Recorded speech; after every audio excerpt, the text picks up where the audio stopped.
adventure in Pipeman on W4CY Radio.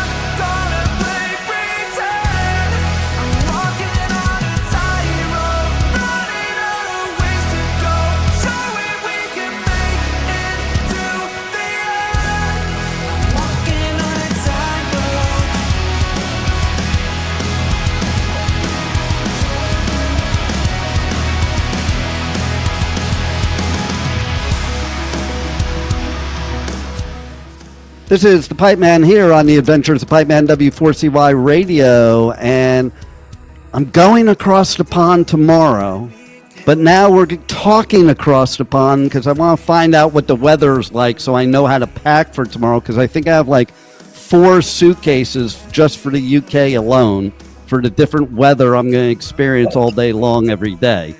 So let's welcome to the show, Detroit Run. How are you? Hey, We're great. We're great. Yeah, really good. So I have to tell you too, like if we're gonna have to do something to really get your name up in Google, because when I Google Detroit Run, you come up, but right above you comes Run Detroit. So I want all the listeners to know that that's not you. Yeah, definitely not us. So, okay, you guys are in the UK right now. Yep. And I'll be there tomorrow, getting ready for download. And here's what's really cool. I absolutely love that we have to find you at download to win. Tell us about that. So I kind of wasn't aware of it until probably a few hours ago. But basically, me, Wes, and Gary, look, as a band, we all love playing like practical jokes on each other, and this is just the latest one that they've decided to cook up just because I'm the only member who's going to be there. So they thought it'd be funny, sort of without my discretion, to put like a big wanted thing up and just say, "Oh, if you find him, take a selfie with him and tag us in it." And I think it would have been funny if I'd have not seen it, because I'd have had these people like coming up to say, "Oh, you're the singer of the Detroit Run." There you go, let's get a selfie. So yeah, it's more of a practical joke thing, but at the same time, it'd be pretty cool to see the reach from it, to see if anyone actually tags on, and yeah, it'll be fun to get approached by lots of strangers. I love it. Like, that's so me. I'm originally from New York and New Jersey, and like practical jokes are like my first language. Okay, you know. And it definitely would have been cooler if he should have been like blocked from all your social media till after download, because that would be so funny. Like, I would love, you know what, when you pull something off like that, you need to have somebody that doesn't know in the audience filming the whole thing. It would make for great freaking TikToks. Yeah. You know, and it's like, why are all these people approaching me? I don't get it. Oh man. So that's so funny. To be fair, they have like stopped me from taking everything down. They have said, right, I've got to stay off it until I come back from download. So it's to stop me from taking it all down. Even though it probably funny, but So tell us a little bit about you and your music for the listeners that have never heard you. You know, I know you guys are from Liverpool, so they're probably thinking, oh, the Beatles, because that's the only thing anybody ever thinks of when they hear of Liverpool. Okay. Except it's better nowadays, because the younger generations, some of them don't even know who the Beatles are, which blows my mind. But so now they'll just know who you guys are. So tell them a little bit about your band and what it's all about, how you as the artist would describe your music. Not a genre, but just the music in general. I think our kind of style of music is definitely aimed towards the alt rock crowd, I would say. We kind of dive definitely alt rock, switching up with synths, you know, bringing that kind of big element to our sound. And I would say kind of, I mean, how we would really describe us is big synth rock. That's the nice. the best way I could say it. You know, big synth rock, and you know, we do feel we have a quite unique sound. It's not, you know, a sound that I've heard of much of. I'm not sure about you. For our city particularly. Yeah, for our city, definitely. Because it's a lot of indie bands in Liverpool. You know, there's not a lot of alt rock bands. Right. So yeah, I would say that's us, definitely. Big synth rock. And how'd this all start? And I don't mean how'd you get your band name or anything stupid like that, but like, what was that moment in life for each of you that you woke up one day and you were like, this is what I need to do? That's a really good question. That's a very good one. For this particular band in itself, I think I've always loved making music. I've been in bands before and stuff. And after my last band folded up, I think it was a few months or so before I decided I wanted to do it again, but I wanted to change it up and have a different role this time, because in my other bands, I'd only ever played instruments. I'd never actually tried being a singer, but I used to get like side compliments of people saying, oh, you're a decent singer. Would you not try that? And that kind of just stuck with me. And in the end, like the curiosity kind of killed the cat. And I just decided, we used a website called Join My Band. And that's how I ended up meeting Wes. Me and Wes kind of kicked off the whole thing, because it was us two like kind of hooked up for the first time. And Nathan jumped on board. But I think it was just the overall curiosity of what it'd be like to be a singer for me. Because I'd never really felt that role before, and I just really enjoy being in front of crowds, really just performing naturally, because I'm an actor as well. But I think like most of it was just really spontaneous for me, because I woke up one day and just decided I just wanted to try again, really. So it was all really spontaneous and just like in the moment. I love it. That's the way it should be. Yeah, absolutely. And I think for me, it was obviously, apart from what Tom's already said about us meeting up from Join My Band, you know, for me, music's been a big part of my life since I was very young, and for as long as I can remember, I've wanted to be, you know, performing on stage as a career. That's never changed for me. Obviously, it's very difficult, but you know, we put the hard work in, and we like to think it's, you know, slowly getting there. You know, but for me, it's been I would say a lifelong dream to, you know, be a performing artist on stage. Definitely. I love it. And so how do you compare being like singer now opposed to, you know, being not really the front person, you know, because that's what the singer is a lot of times, is the front person. So how do you describe the difference in the vibe that you feel of playing both parts? Well, the last band I was in was a 3-piece, so it was kind of all shared. We didn't really have like a main front person per se. So when I eventually like joined up with the guys and I was the main forefront, like the face of the band, it felt strange at first, because I kind of wasn't used to being the center of attention on stage and whatnot. But as I did more and more shows and got more and more confidence, I wasn't very confident to begin with, but it just built and built, and now I practically feel at home on stage every time I'm on there. So it was like it was almost like the first real show that we did, the big one, when we played Underworld. That was the most euphoric moment for me, because it was our largest crowd that we played to.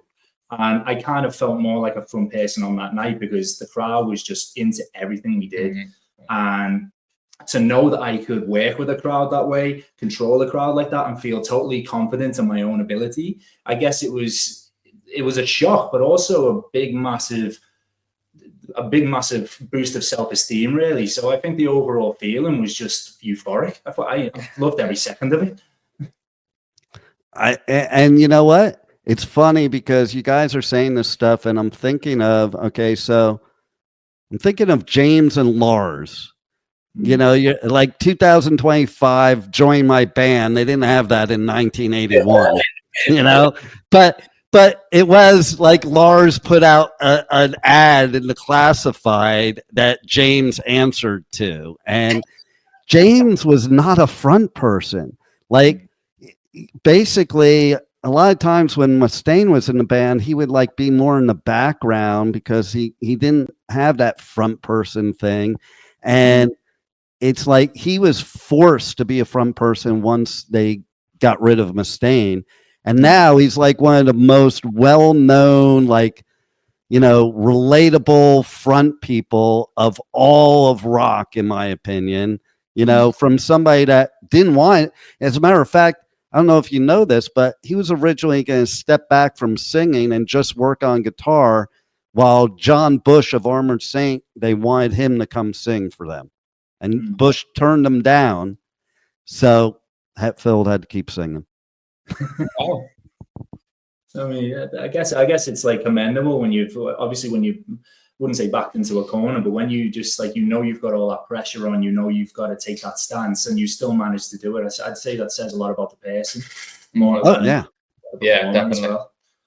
So I think too, when you have nothing to fall back on, that you do nothing but move forward. So I think if you're put in that position, like you were, like he was, and many other people have been, it's like you don't even think about it. Because let's face it, when you get up on stage, there's this switch that hits that you're like in this zone, and you don't even think about it. Like you're right before you get up on stage, you're like really nervous. But the minute that mic turns on, all bets are off. I've always said that it's always the first cheer. Always the first cheer is the one that settles the nerves, like the first song and everything. Once the first song's out the way, any nerves that I've had are completely gone. I mean, obviously, if we get like no reaction where it's just dead silence, maybe that might be a little bit, but it's never happened. Yes, to have that. Yeah, we haven't had that yet. So, most of the crowds are usually very, receptive towards us. Which that thought is in the back of my head every time. And you know what? As an artist, you're your own worst critic. So, like you probably get done and you're like, man, I really sucked. And the whole crowd's going like, yeah. Yes, literally. I think that's right. Gig. I think we're all just like, no, that wasn't great. But then everyone else is screaming saying that was great. So we're like, oh, it must have been all right. Nice. So Defiance Part 1. I just got to be funny at first because I am in the U.S., okay? I kind of feel like it's more Defiance Part 2 in my country, okay? But tell us about the new album and like the story behind what Defiance Part 1 is. Yeah, I think so. Defiance Part 1 is obviously a collection of songs that, we've been building over a course of a period. And I think, each song is representing kind of the direction we would like to, we are following as musicians. With certain elements in there that are heavy, with certain elements in there that are synthy, certain elements that let Tom's voice shine. And I think the collection of these songs shows what we are about. And that's what Defiance is about, is showing who we are. I love with the potential to, if you listen to the EP, you can see the potential to branch out in other directions as well. It's kind of like there's no top. Do you know what I mean? We can go as far as we want with it. Yeah. So, no, you go ahead. So I mean, just like with Defiance as well, like a lot of the story behind it as well is just built around always having the open mind of just creativity. Yeah, it's always been about just testing different different creative skills that each of us in particular has that we can add, because each of us has our own particular ideas that we can add onto a song, or our own set of particular lyrics that we can correlate to the theme of the overall narrative of the EP as well. Because most of the songs, if you listen to them, like the lyrics and stuff, a lot of it is about fighting back against just anything that's against you, really, if I can put it in those terms. If you listen to Invincible, it's about fighting back against something that is trying to destroy you. Prototype is about fighting back against artificial intelligence. It all has that correlating theme of fighting back against something, which is all very relevant. Yeah. No doubt. Okay, like I remember being in the 80s and saying the machines are going to take over, and people thought I was full of shit, and here we are. Okay, and then the movies came out, and the Invincible, man, that I can relate to that, because I kind of feel like that, especially in like the things we go through in life, in our whole life, all the time. I think that's how we get through them, is by being invincible. It's a concept. It's not, you don't take it literally. It's a concept. It's a thought process, Definitely. 100%. And what can we expect from a live show?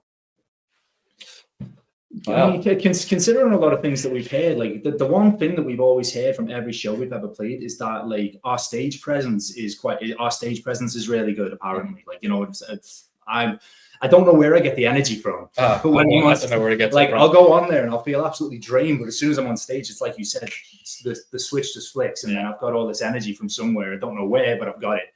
And we've always had the same compliment from people about having this anthemic kind of big like just a big sound. Yeah.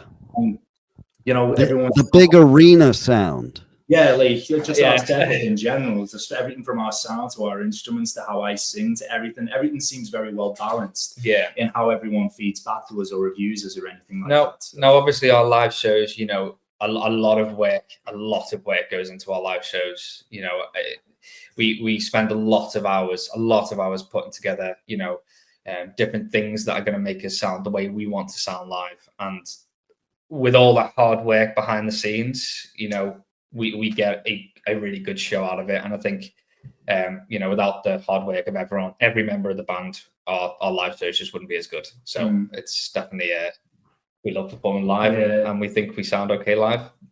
I think. Well, you know what? That's all good, because I just found out today, like, I don't know if it's confirmed yet or not, that basically Sharon dropped one of the bands. She will not announce which one yet, off of that Back to the Beginning show.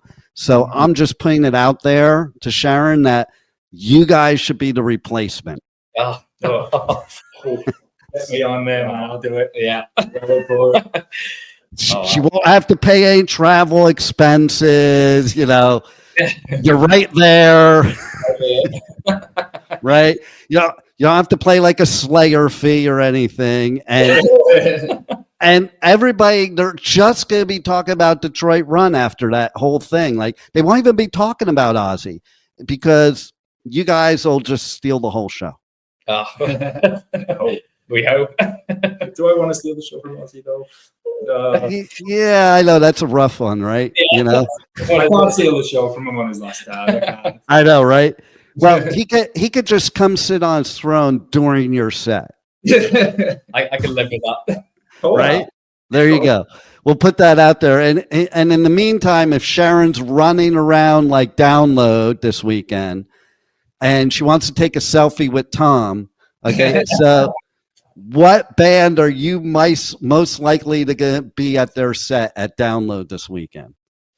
Oh God, there's loads. Green Day, Sleep. Green Day is an absolute certainty, more than any other.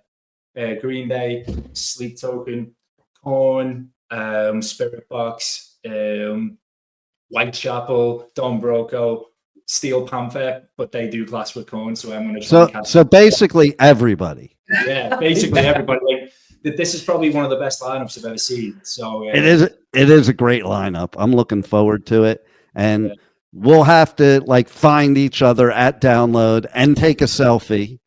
And in the meantime, let's tell everybody how people can reach out to you guys on the web, on your socials, how they can check out your tour dates, get the new EP, and most importantly, buy your merch, because the only way bands survive is merch. And you guys have some cool ass merch. As a matter of fact, one of your shirts needs to be sold at Bloodstock. It's the pink one.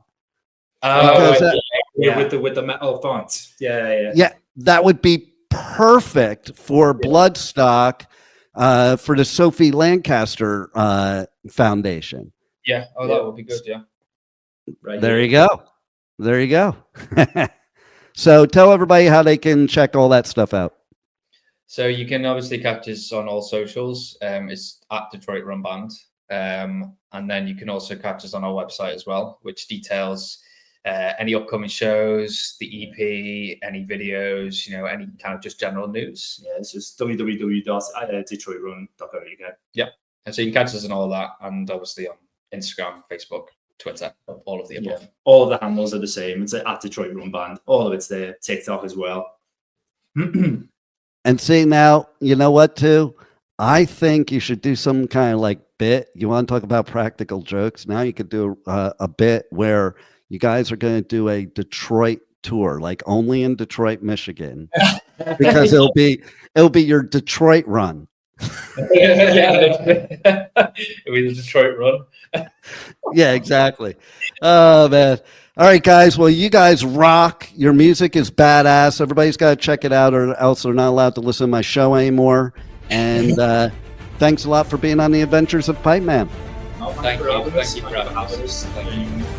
Thank you for listening to the Adventures of Pipeman on W4CY Radio.